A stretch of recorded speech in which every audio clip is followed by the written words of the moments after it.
Good morning and welcome to RHI. RHI stories of courage, hope, and attitude and inspiration. RHI is made possible through the generous funding from our sponsors, Wilson, Kehoe, Whittingham. My name is Karen Lawrence and I am the RHI Sports Program Coordinator for the RHI Foundation. This morning I'm talking to our guest, Sarah Clay. Why don't you tell us about your story and how you came to RHI? So my story begins about 18 years ago, and I was a 17-year-old high school student at the time who was a student athlete, and I remember clearly the day that I got injured. I was at a softball game, and after the softball game I went to a friend's house and got on a four-wheeler.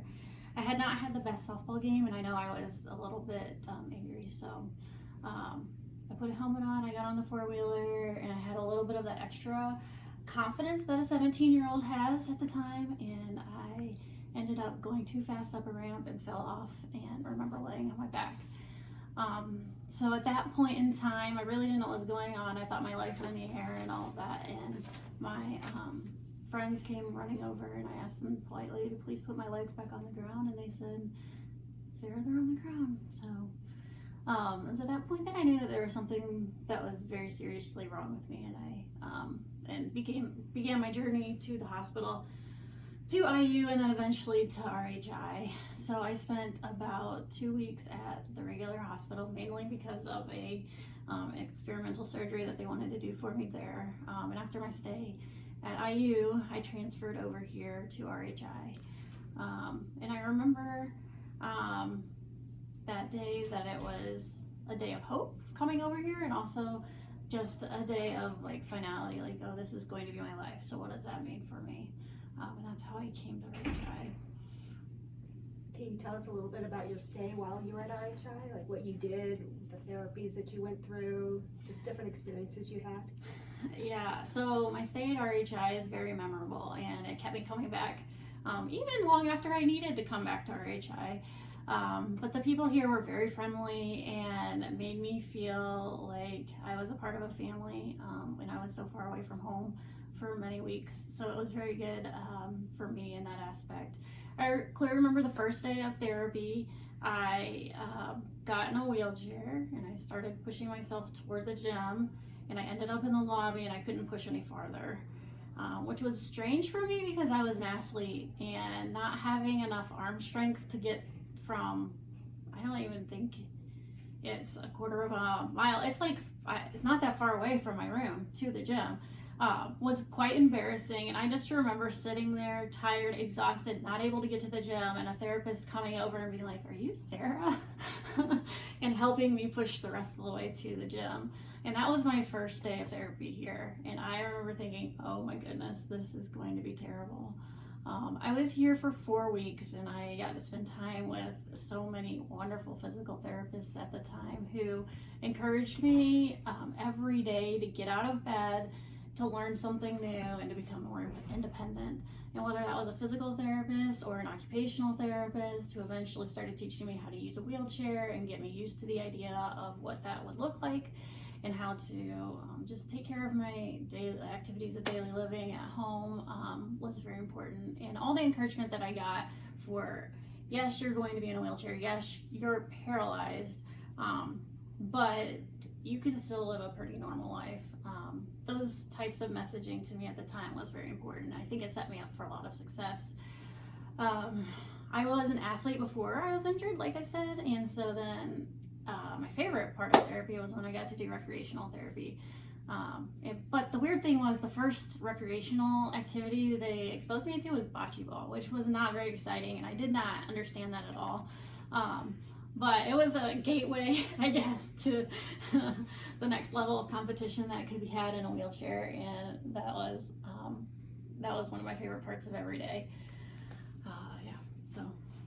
So were you able to push your wheelchair around by the end? Were you able to get around everywhere?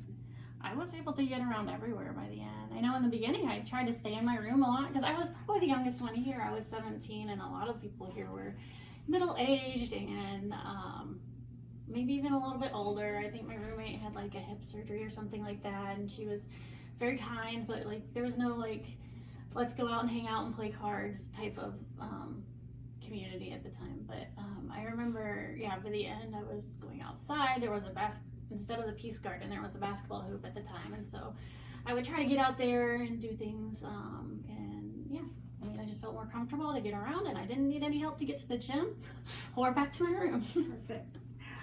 You mentioned that you came back after 5 years to do outpatient at RHI. Can you talk about that?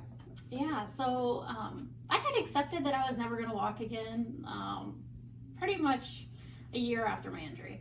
And I was more focused on what would my life look like from a wheelchair and how could I move on. But somewhere along the line, I got this idea, my parents or somebody gave me this idea that, hey, there was these new surgeries out there and these new experimental things that you can do. And I researched one of them and ended up in Portugal to get an experimental surgery, it was adult stem cells, that sort of thing. But the key was when I came back, I had to have somewhere to do my physical therapy in order to see the potential of that surgery. And so I did spend a month up in Michigan because that's where the program kind of was based out of. And then when I came back home, because I was in pharmacy school at the time, I was coming here 3 days a week to do outpatient physical therapy as well.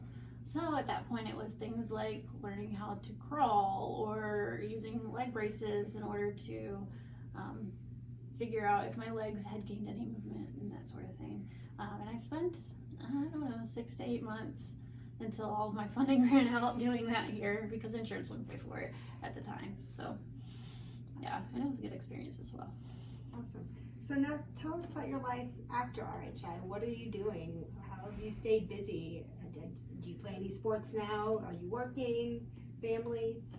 Okay, so my life after RHI, I went straight back to high school.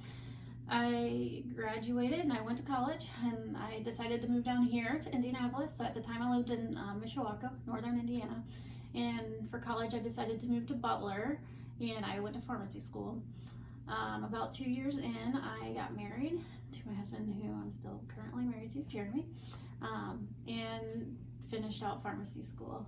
When I graduated from pharmacy school, I took a job at the VA, and I didn't realize what a blessing that would be for my story until later. But my husband and I have since become parents. We wanted to have a child, and after our first miscarriage, we decided that maybe adoption was for us, and so we ended up adopting 5 little girls between the ages of 3 and 8.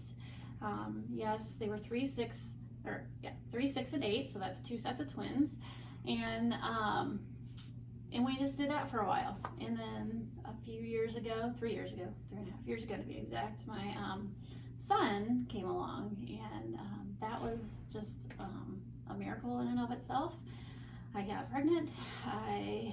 My daughters love my son, and we are just this big happy family. But it's all been through the fact that I had a good foundation of what it meant to be independent, how it meant to be confident, the fact that this is normal, and that other people will just treat you as you are acting, I guess. I don't know. No, that's true. That's a kind of awkward statement, but okay. And currently at the VA, I am a pharmacist. I'm an inpatient pharmacist. I work on internal medicine teams, just with the regular population, but I've also developed a role where I help out the spinal cord injury team there.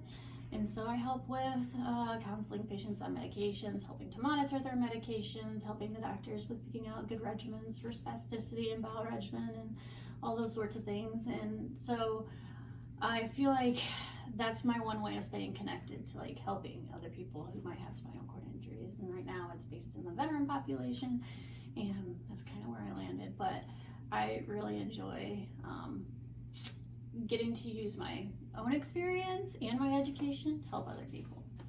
Do you find that they have a better connection with you since you've kind of dealt with the same experiences? Yeah, I got to have this very interesting interaction actually on Friday with a veteran who